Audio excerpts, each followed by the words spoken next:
It was a Sunday morning in Lafayette, Louisiana, when 5-year-old James Leininger looked up at his father, Bruce, a devout evangelical Christian who had spent decades building his life on the unshakable foundation of Scripture.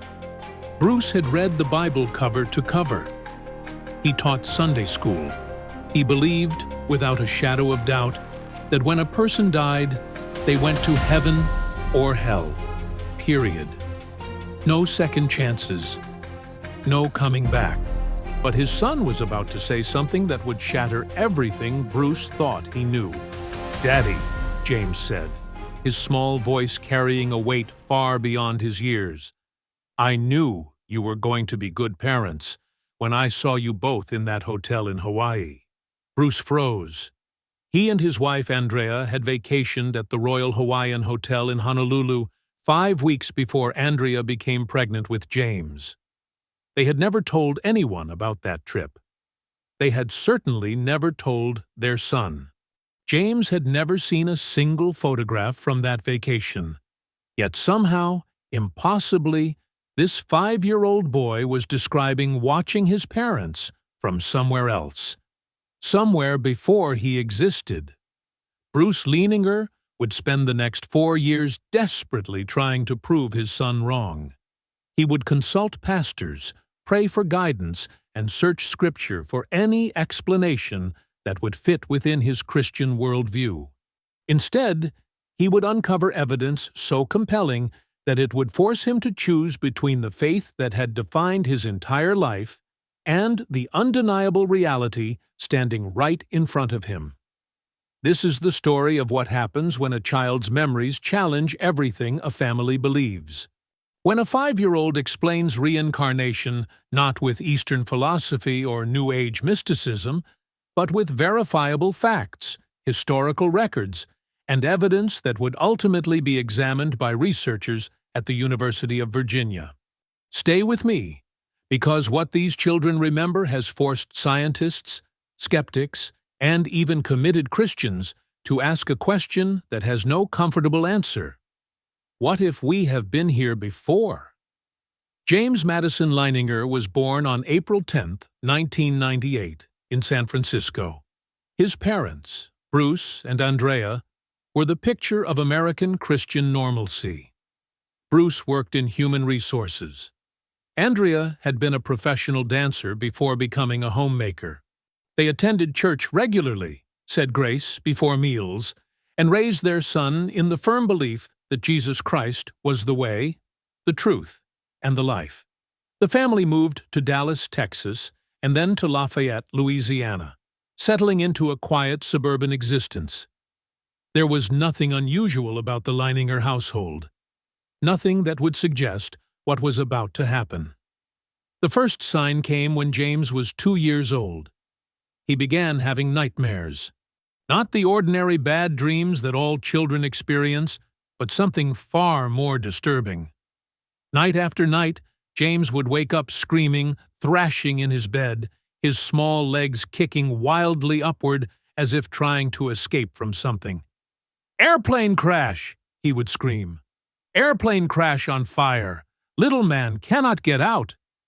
Andrea rushed to comfort him, but the nightmares kept coming, multiple times per week, sometimes every night. James would wake in terror, describing the same scenario again and again.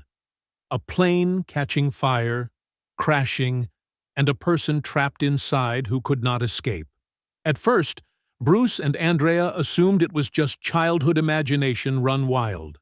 Perhaps James had seen something on television. Maybe he had overheard adults talking about plane crashes. Children process fears in strange ways, they told themselves. This would pass. But then James started providing details. Specific, impossible details. "The little man's plane was shot down by the Japanese," James told his mother one afternoon. Andrea stared at her son. James had never shown any interest in World War II. They did not own books about the war. They had never discussed the Pacific Theater or the conflict with Japan. James was 2 years old. He could barely speak in complete sentences, yet he was describing aerial combat with historical accuracy. "Who is the little man?" Andrea asked carefully. James looked at her with eyes that seemed, for just a moment, far too old for his face. "Me," he said. Bruce Leininger did not believe in reincarnation. As a devout evangelical Christian, he considered such ideas to be not just mistaken, but spiritually dangerous. The Bible was clear. It is appointed unto men once to die, but after this, the judgment. Hebrews chapter 9, verse 27. One life, one death, one judgment. That was the Christian position, and Bruce had never questioned it. So when his son began describing a past life as a World War II pilot, Bruce did what any committed Christian father would do. He set out to prove his son wrong. James had mentioned a ship. Natoma, he called it. Bruce searched online and discovered that the USS Natoma Bay was a real aircraft carrier that had served in the Pacific during World War II. The ship had participated in the Battle of Iwo Jima. Coincidence, Bruce told himself. Maybe James had heard the name somewhere.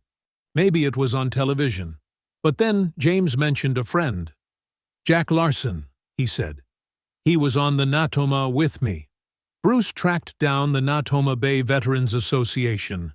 After some investigation, he discovered that a pilot named Jack Larson had indeed served on the USS Natoma Bay during World War II. Larson was still alive. Bruce contacted Larson. He asked if he remembered anyone dying in a plane crash near Iwo Jima. Larson's response changed everything. Yes, Larson remembered. A pilot named James Houston, Jr. had been shot down on March 3, 1945, during a raid on the Japanese. The young pilot's plane had been hit in the engine, burst into flames, and crashed into the Pacific Ocean near Chichijima, not far from Iwo Jima. James Houston, Jr. was 21 years old when he died. He never made it out of the cockpit. Bruce felt the ground shift beneath his feet. His 2-year-old son had named a real ship, a real pilot who had served on that ship, and described a real death that had occurred 53 years before James was born. But Bruce was not ready to abandon his faith. There had to be another explanation. There had to be. So he dug deeper. He attended Natoma Bay reunions. He interviewed veterans. He requested military records. He spent months, then years, methodically investigating every claim his son had made. And with each discovery, the evidence became more overwhelming. James had drawn dozens of pictures of aerial combat, signing them James III. When asked why he wrote 3, James explained that he was the third James. James Houston, Jr. was, indeed, the third person in his family to bear the name James. James had named his 3 G.I. Joe dolls Billy, Walter, and Leon. Bruce discovered that 3 pilots from James Houston's squadron had been killed before him: Billy Peeler, Walter Devlin, and Leon Connor. When Bruce asked James why he had chosen those names, James replied simply, "Because that is who met me when I got to heaven." James had described details about the Corsair fighter plane that no child could possibly know. How the engine tended to overheat, how the landing gear behaved, how the cockpit was configured. When Bruce took James to a flight museum, he watched his toddler son walk around a Corsair, conducting what appeared to be a pre-flight inspection, touching specific parts of the aircraft as if from memory.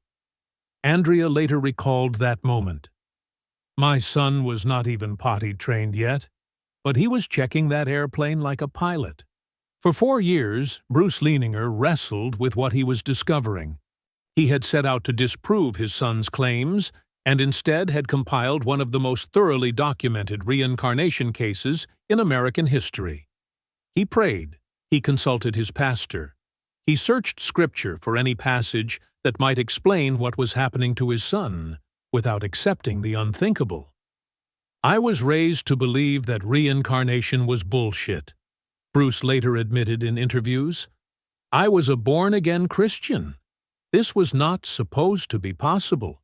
But the evidence kept accumulating. James correctly identified the location of James Houston's crash. He accurately described the type of bomb damage that had brought down the plane. He knew the names of people he had never met, places he had never visited, events that had occurred half a century before his birth. When Dr. Jim Tucker of the University of Virginia Division of Perceptual Studies investigated the case, he found that the documentation Bruce had compiled before identifying James Houston was remarkably strong. Unlike many reincarnation claims that only emerge after a previous personality has been identified, the Leininger family had recorded James's statements while the identity of the previous life was still unknown. Tucker had spent years studying children who claimed to remember past lives. He had inherited a database of over 2,500 cases from Dr. Ian Stevenson, a psychiatrist who had devoted 40 years to researching reincarnation.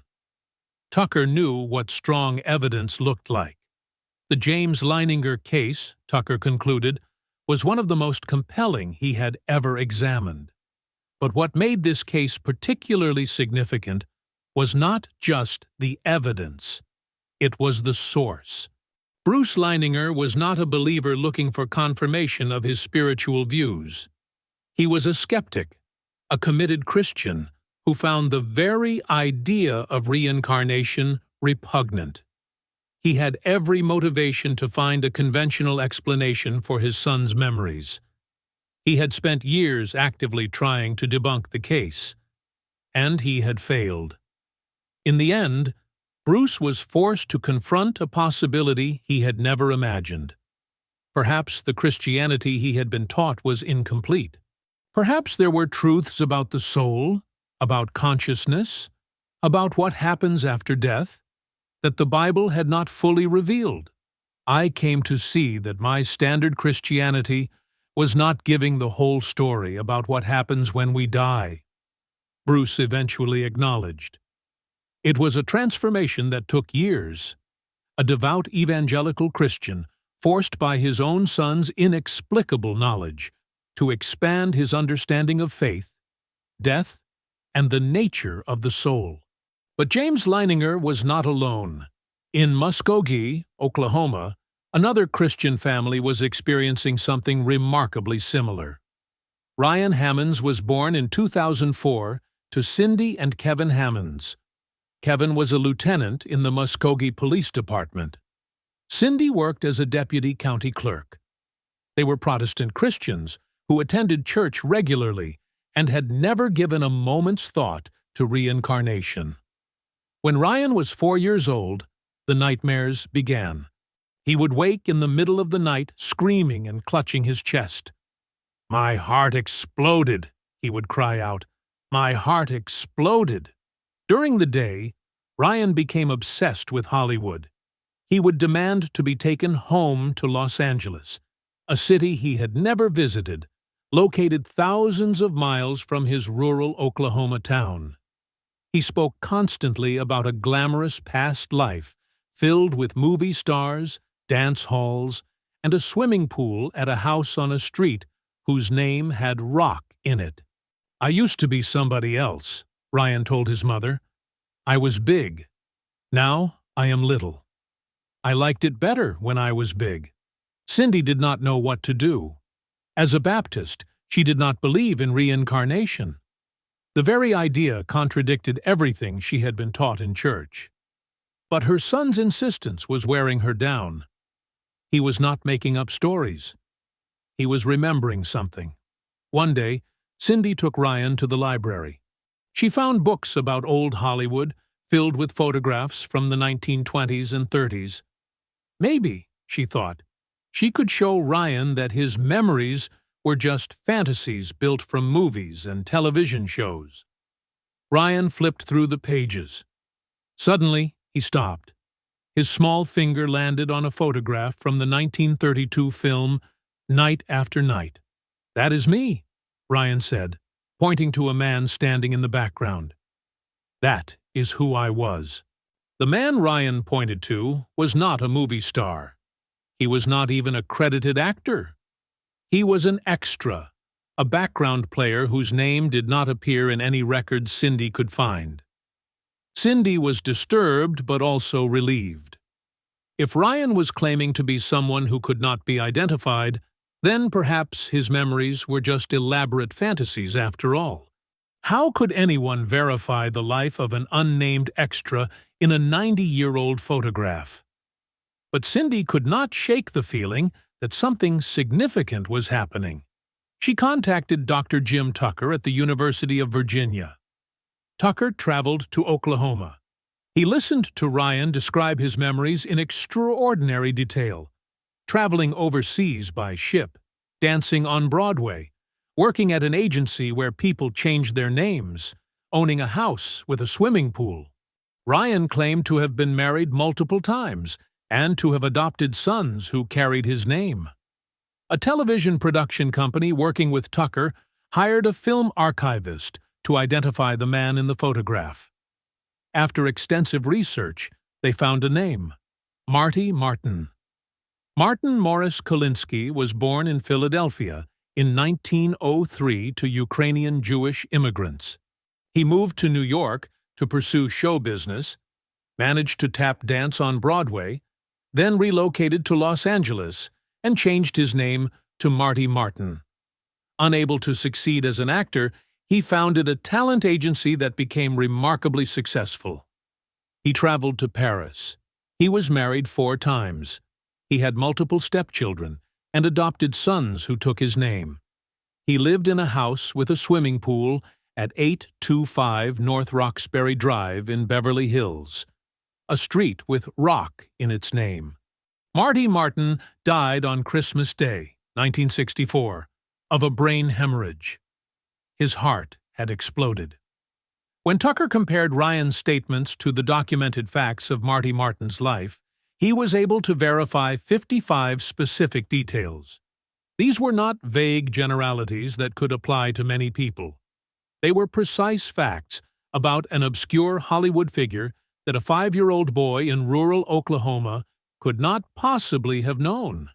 But one detail stood out above all others. Ryan had expressed frustration about his age. "I do not understand why God would let you get to be 61 and then make you come back as a baby," he complained. According to Marty Martin's death certificate, he was 59 when he died. Tucker initially thought Ryan had made an error, but further investigation revealed that Martin had lied about his age on government documents. He was actually born in 1903, not 1905, which means he was 61 years old when he died. Ryan had remembered a fact that even Marty Martin's official records got wrong. The Division of Perceptual Studies at the University of Virginia has been investigating cases like James Leininger and Ryan Hammons for over 60 years. Founded by Dr. Ian Stevenson in 1967, the division has compiled more than 2,500 cases of children who claim to remember previous lives. These are not hypnotic regressions or adult memories. These are children, typically between the ages of 2 and 6, who spontaneously begin describing lives they claim to have lived before. The patterns Stevenson and his successor Tucker have identified are remarkably consistent across cultures, religions, and continents. Approximately 70% of children who report past life memories describe dying violent or unexpected deaths. The median age at death in these reported previous lives is 28 years old. Males account for nearly 75% of reported past life deaths, almost precisely matching the ratio of males who die from unnatural causes in the general population. The median time between the reported death and the child's birth is about 16 months. Most children begin speaking about their memories between ages 2 and 3, and the memories typically fade by age 6 or 7. coinciding with developmental changes in the brain. Perhaps most remarkably, nearly 20% of children in these studies have birthmarks or birth defects that correspond to wounds or marks on the body of the person they claim to have been. In cases where medical records of the previous person are available, the correspondence between the child's birthmarks and the deceased person's injuries has proven startling. Tucker has considered every conventional explanation for these cases. Fraud seems unlikely. Most families gain nothing from publicity, and many, like the Leiningers and Hammons, were reluctant to speak publicly at all. Fantasy is possible, but it does not explain how children could know verifiable historical details about people they have never heard of. False memories could account for some cases, but the strongest cases involve documentation made before the previous personality was identified. It defies logic that it would just be a coincidence, Tucker has said. None of those possibilities would explain some of the other patterns, like the intense emotional attachment many children have to these memories. What makes the American cases particularly compelling is that they often emerge in families with no belief in reincarnation.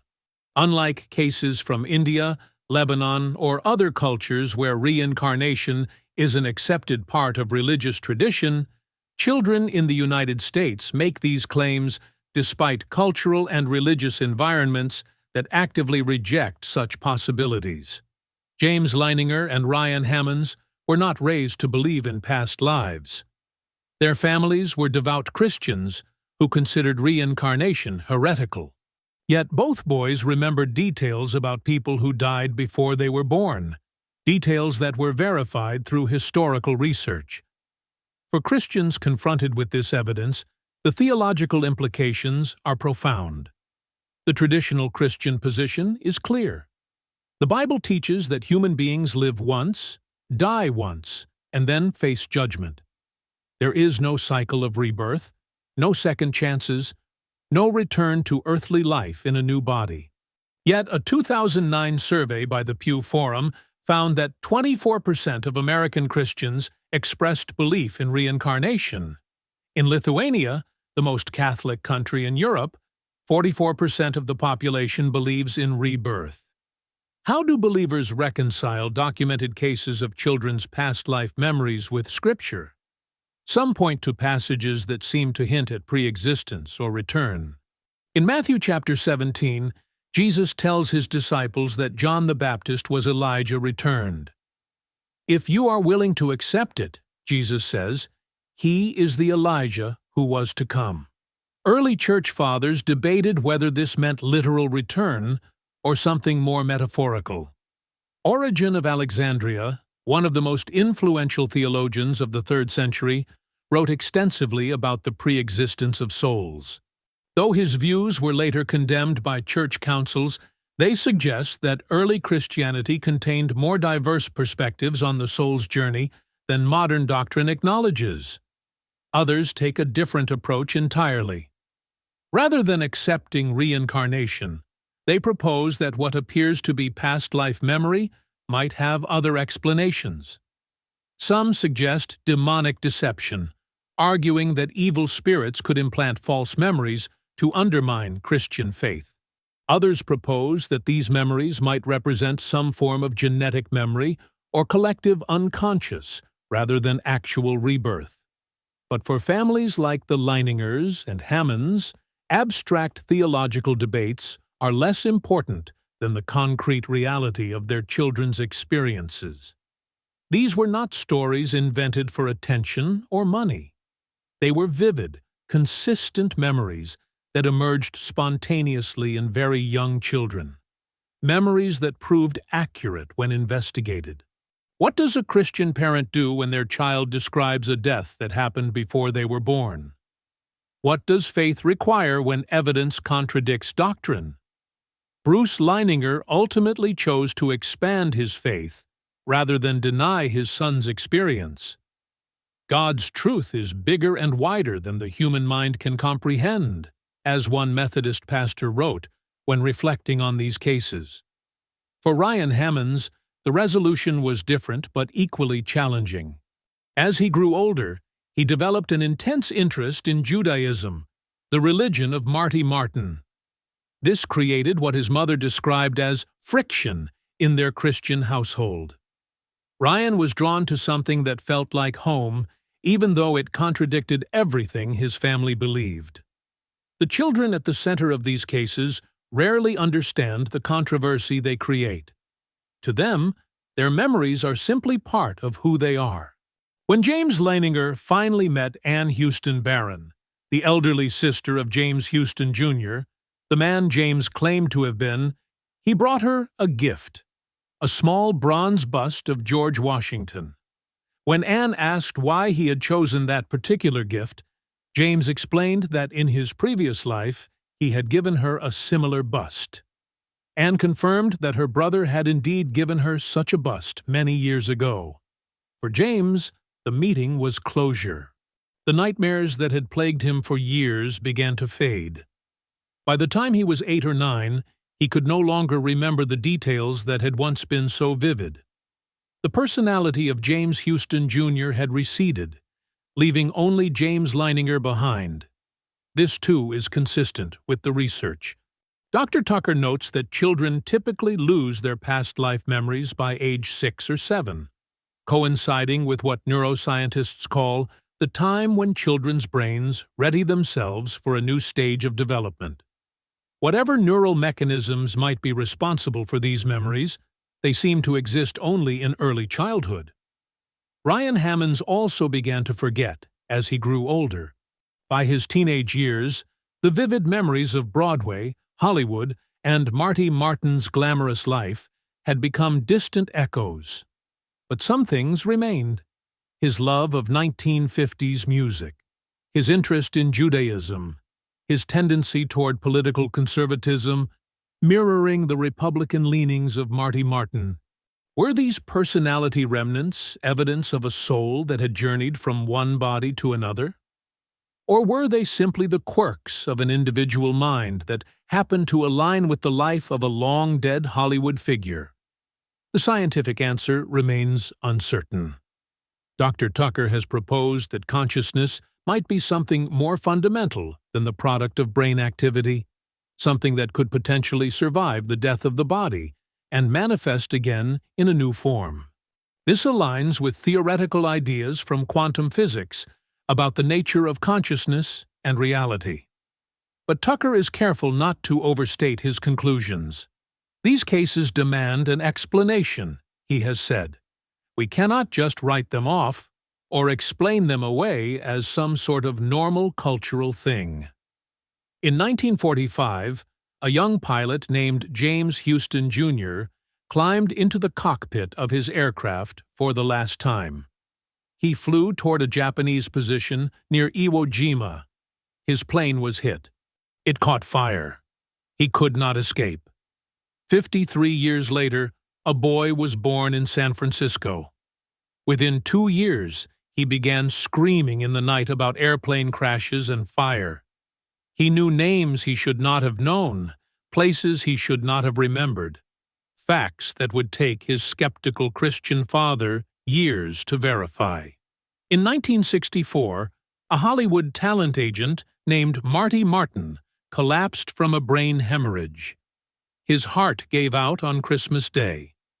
He was 61 years old. 40 years later, a boy was born in Oklahoma. He woke crying that his heart had exploded. He begged to go home to Hollywood. He pointed to an obscure photograph and said, "That is who I was." These are not stories from ancient texts or foreign lands. These are American children from Christian families, children whose memories have been verified by historians, investigated by scientists, and documented in peer-reviewed research. Whether you believe in reincarnation or not, these cases present a challenge that cannot be easily dismissed. The evidence is too strong. The documentation is too thorough. The children are too young to have fabricated such detailed and accurate accounts. Perhaps there is a conventional explanation that has not yet been discovered. Perhaps some mechanism of human memory or consciousness can account for what these children know without invoking the rebirth of souls. Science remains open to that possibility. But for Bruce Leininger, the Baptist father who spent 4 years trying to prove his son wrong, the answer became deeply personal. His faith did not break under the weight of evidence. It expanded. He came to see a God bigger than the doctrines he had been taught, a reality more complex than any theology could fully capture. And for the children at the center of these stories, the question of past lives was never really a question at all. They remembered. They knew. And then, as children do, they grew up and mostly forgot. But we are left with their words, their drawings, their impossible knowledge, left to wonder what it means, left to ask the question that has no comfortable answer. Have we been here before? If these cases interest you, explore more documented stories right here on Circle of Lifetimes. Each video examines real cases with verified evidence. Subscribe so you do not miss our next investigation. And remember, the question is not whether you believe. The question is whether you are willing to look at the evidence. I am grateful you joined me on this journey.